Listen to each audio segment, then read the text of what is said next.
When I think about fashion in the 90s, I think about supermodels or the rise of minimalism, very visual clues. But at Vogue in the 90s, you also needed to have certain cultural references. You needed to know certain people, books, movies, places in order to work at the magazine. Now imagine it's the 90s, you study journalism, you love fashion, you want to work at Vogue, but there is a test. 4 pages of places, books, movies, references that you need to know in order to work as an assistant at Vogue. According to the book Empire of the Elites by Michael Greenbaum, the top editors at Vogue made this list of all of the cultural references that you needed to know in order to work at Vogue. Let's start with the directors because what struck me about the list is the numbers of directors on the list. I counted 15 directors and 13 movies. In comparison, on the list, there are just 6 fashion designers.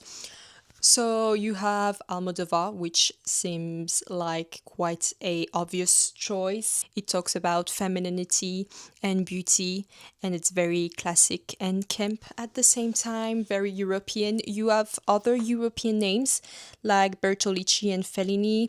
Also in the movies, you have The Conformist, La Dolce Vita. Again, movies about identity, beauty, nothing too transgressive, but there is quite a surprise on that list. Mixed with those European names, you get John Waters with Pink Flamingos, which seems way more filthy than the other movie mentioned. And that's when you realize editors at Vogue in the 90s were also obsessed with cultural literacy and not just beauty. John Waters wasn't there for beauty, he was there for transgressiveness, um, because you couldn't be an intellectual and be part of that circle in the 90s without knowing him. Other names remind me of his energy, like Fassbinder, Godard, David Lynch, Gus Van Sant, who are filmmakers who are more interested on the edge of society rather than the center of society. And what's interesting is what is not there. You don't have any Spielberg, no Scorsese, nothing middle brown. So the list is telling you that taste in Vogue world is not something that reaches you. It's something that you have to look for. So it's not the obvious movies that you might have think of, not the classic of the 90s. And they really wanted to build a cultural library for people who work at the magazine and those who want to work at the magazine. Now, in terms of the movies, American Psycho was quite an obvious choice to me because it's very 90s and very self aware. There are other choices that seem quite obvious, like Paris, Texas. But one that I thought was interesting was Even Cowgirls Get the Blues because CC Oxshow's big thumbs can be seen as a symbol of outsider beauty.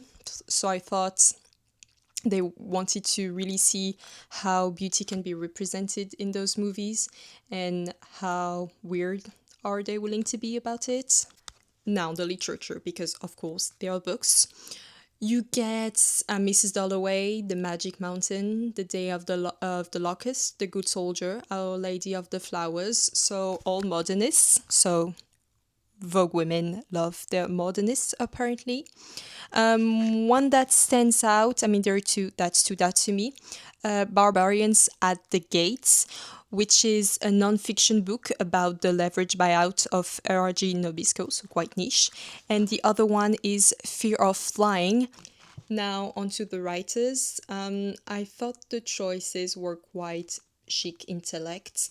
You have Nabokov, Gide, Margot Duras. So quite edgy, not too obvious.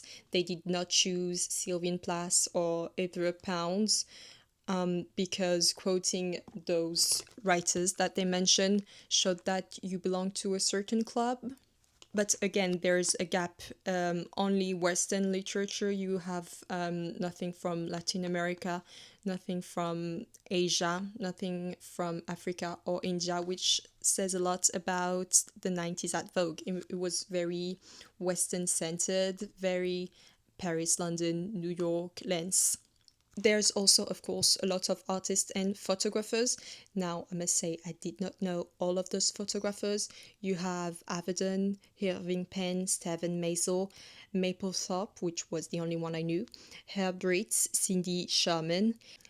They all represented what Vogue thought identity and the human body was. Now, the list doesn't include Elmer Newton, which might have been a bit too obvious or too male gazy for the decades when they were starting to get suspicious of that. We also have some painters like Lucien Freud, Cy Twombly, Francesco Clemente, which shows us that Vogue favored art that was sensual or cerebral, nothing popular. No Warhol, for instance, which is shocking because Warhol is arguably the figure linking art and fashion, so his absence to me says more than his presence would have. We also have obviously a lot of places which I love because it really paints a picture.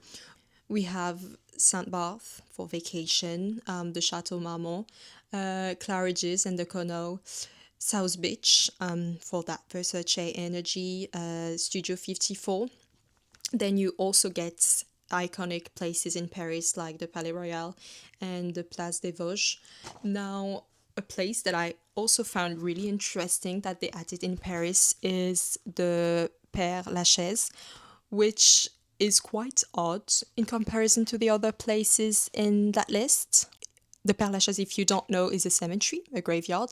So I think it was really a test of how much do you know Paris, how much do you know those big cities that are important to us, because maybe to someone who likes fashion and knows about those cities, it's obvious. I mean, as a French person, it's quite obvious, but as someone from America, I don't know how much a cemetery will be obvious.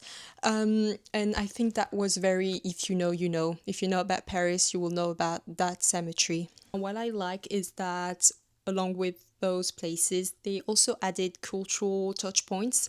You get the MoMA, which is quite obvious. You have La Mama, which is an experimental downtown theater. Mocha in LA, which I hope I'm pronouncing that right. BAM in Brooklyn.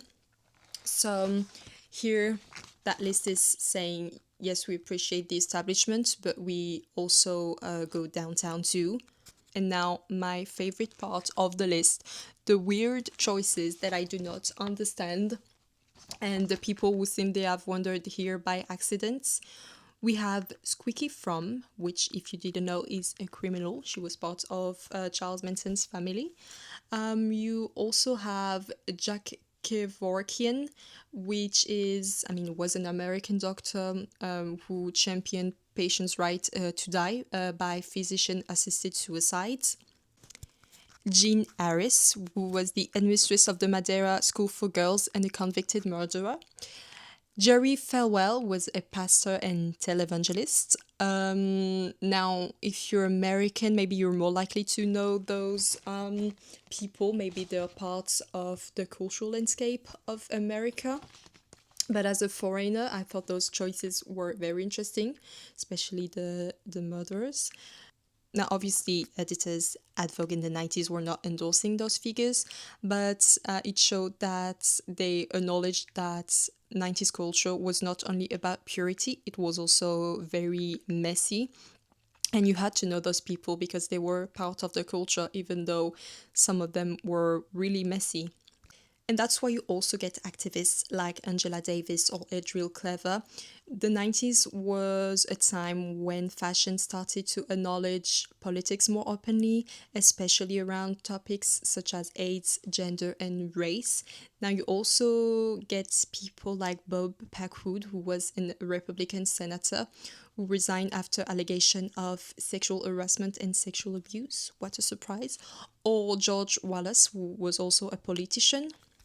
And all of those names and references is a reminder that this is not a moral checklist, it is a cultural one. You also get LGBTQ references like Stonewall or Wigstock, which was an annual adult drag festival that began in the 80s in the East Village. So again, a lot of politicians, activists, political figures from different backgrounds with different ideas and conviction. So it reminds us that this is not about being, agreeing with their point of view, but more about being aware of who they were when you wanted to work in the magazine. So you obviously also get fashion names. It's Vogue, you have Alaya, you have Lacroix, you have Gautier, Kawakubo. And it's obvious that those designers are here because they really shaped the fashion vocabulary of that decade. You also have Manolo Blahnik for shoes. What's missing from the fashion name? We don't have any Alexander McQueen. We don't have any Galliano, Novi, Vivienne Westwood, which it's a bit strange if you look at fashion history today. But if you think about Vogue, because that list was made in 1994, if you think about Vogue in the early 90s, they were not yet embracing that enfant terrible energy. It was still grounded in minimalism, in elegance, in classicism. And obviously, the iconic models of the 90s are there. Not all of them, but we have Christy Turlington, we have Nikki Taylor, Veronica Webb, Kate Moss. They feel inevitable if you want to talk about fashion in the 90s, and they all represented different attitudes. You have Kate Moss, fragile, cool, Veronica, sophistication, and their images really define the culture the editors were mapping out at Vogue at the time. You also get some weird lifestyle references. You have Spago, I'm not sure how to pronounce that, which was a restaurant in LA. You have Special K, the diet brands. And of course, you also have iconic brand names like DKNY, Prada, Hermes, Dolce & Gabbana. And those were not just labels, they were real identity markers of the 90s. On the list, you also get names that define the industry from behind the scene, like journalists, editors. For journalists, we have Tyner Brown, Diana Vreeland. For editors, we have S.I. Newhouse, James Truman. We also have the model agent Aileen Fords and the talent agent Michael Ovitz. Their presence on the list makes the whole thing feel like an internal Bible. Those were the references that Vogue expected their staff to know. If you wanted to work in the industry, you needed to know those names.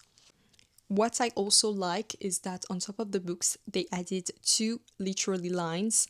April is the cruelest month by T.S. Eliot, and for a long time I used to go to bed early, which is the opening of Proust's Swan's Way. One of this quote is about despair, the other one is about memory, but I don't think they chose those quotes for what they meant in terms of the literary aspect. I think they chose them because they wanted to know how knowledgeable their staff is. So it's not only about knowing a book, the name of a book title, or a certain writer just by name. It's about how deep your knowledge goes. So on that list you read that phrase and you're able to say, oh, that comes from that book from T.S. Eliot or Proust, which I thought it was very whole and holistic, I guess. I don't know if that's the right term for that. When I first read that list, I'm not gonna lie, most of the references I didn't get. I got most of the movies, most of the books, but the editors, the journalists, the artists, I'm not gonna lie, I didn't know. Now, maybe in the 90s, those were more obvious. Also, the very niche pop references, maybe if you're from America, those are big scandal names that might seem obvious to you. But what I love about that list is it really painted how Vogue was in the 90s, and it really gave out also an idea of the fashion industry in New York, in the Western world, I guess. And it really showed also that Vogue did not see itself as part of the culture, but really as a curator of the culture. Because if you wanted to work as an assistant, you needed to know all of those references. Some categories were very polished and chic, like the places, except for the Père Lachaise. But a lot of them, a lot of people, for instance, were very messy and contradictory, which I found fascinating because I expected something quite chic and glamorous, but I love the fact that they added so many names. So I hope you enjoyed that little deep dive into the list and that little analysis.